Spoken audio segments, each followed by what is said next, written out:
শহীদুল ইসলাম। বক্তব্য রাখছেন অ্যাডভোকেট শহীদুল ইসলাম।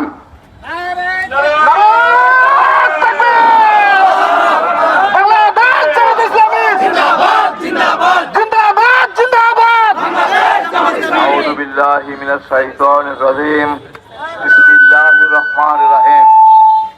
গতকাল টঙ্গীপাড়ায় এনসিপির সমাবেশে বাকশালীদের প্রেতাত্মা নিষিদ্ধ আওয়ামী লীগ ছাত্রলীগের সন্ত্রাসী পান্ডারা হামলা করে তাদের মিটিং বানচাল করার যে অপচেষ্টা করেছে তার প্রতিবাদে আজকে বাংলাদেশ জামাত ইসলামী ঢাকা জেলার উদ্যোগে মিছিল উত্তর আজকের এই সমাবেশের সম্মানিত সভাপতি মোহতারাম জেলা আমির মাওলানা দেলোয়ার হোসেন, মঞ্চে উপস্থিত আছেন জামাত ইসলামী ঢাকা জেলার সেক্রেটারি, ঢাকা 19 আসনের মনোনীত এমপি প্রার্থী মাওলানা মোহাম্মদ আফজাল হোসেন।